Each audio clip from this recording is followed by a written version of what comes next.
Minerva അക്കാദമിയിൽ 3-ഇയർ degree കോഴ്സുകൾ ആരംഭിച്ചിരിക്കുന്നു.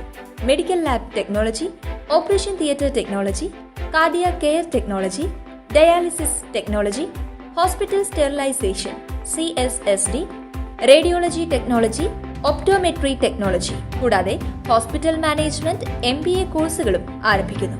Minerva academy. കോൺടാക്ട് നമ്പർ 9995373833 അല്ലെങ്കിൽ 9895841933. Minerva academy, skill and professional studies.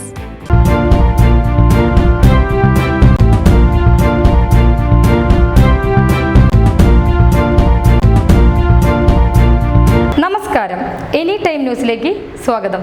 Justice Hema committee report criminal നടപടി ആവശ്യപ്പെട്ട് ഹൈക്കോടതി പൊതു താൽപര്യ ഹർജി. തിരുവനന്തപുരം സ്വദേശിയാണ് ഹൈക്കോടതി ഹർജി നൽകിയിരിക്കുന്നത്. പൂർണ്ണമായ ഹേമ കമ്മിറ്റി റിപ്പോർട്ടും ആധാരമാക്കിയ തെളിവുകളും ഹാജരാക്കണമെന്നും റിപ്പോർട്ടിന്മേൽ ക്രിമിനൽ നടപടി സ്വീകരിക്കാൻ DGPക്ക് നിർദ്ദേശം നൽകണമെന്നും ഹർജിയിൽ ആവശ്യപ്പെടുന്നു. ഹർജി ഹൈക്കോടതി ഇന്ന് പരിഗണിക്കും. എന്നാൽ ഹേമ കമ്മിറ്റി റിപ്പോർട്ട് സർക്കാർ പൂഴ്ത്തിവെച്ചെന്ന ആരോപണം മുഖ്യമന്ത്രി തള്ളി. ഹേമ കമ്മിറ്റി റിപ്പോർട്ട് സർക്കാർ പൂഴ്ത്തിയിട്ടില്ലെന്നും പുറത്തുവിടരുതെന്ന് ജസ്റ്റിസ് ഹേമ തന്നെ കത്ത് നൽകിയിട്ടുണ്ടെന്നും മുഖ്യമന്ത്രി പിണറായി വിജയൻ പറഞ്ഞു. സ്ത്രീകളുടെ വെളിപ്പെടുത്തൽ അടങ്ങുന്ന അതീവ രഹസ്യാത്മക റിപ്പോർട്ടെന്ന് കത്തിൽ ആവർത്തിക്കുന്നുണ്ട്. സർക്കാരിന് ഇക്കാര്യത്തിൽ ഒറ്റ നയമാണുള്ളത്. ഒരു തരത്തിലും റിപ്പോർട്ട് പുറത്തുവരുന്നതിന് സർക്കാർ എതിരല്ലെന്നും ചൊവ്വാഴ്ച വിളിച്ചു ചേർത്ത വാർത്താസമ്മേളനത്തിൽ അദ്ദേഹം വ്യക്തമാക്കി. News desk, any time news. കൂടുതൽ വാർത്തകൾക്ക് ഞങ്ങളുടെ ചാനൽ സബ്സ്ക്രൈബ് ചെയ്യുക, ഫേസ്ബുക്ക് ഫോളോ ചെയ്യുക. വാർത്തകൾ വേഗത്തിലറിയാൻ എനി ടൈം ന്യൂസ്.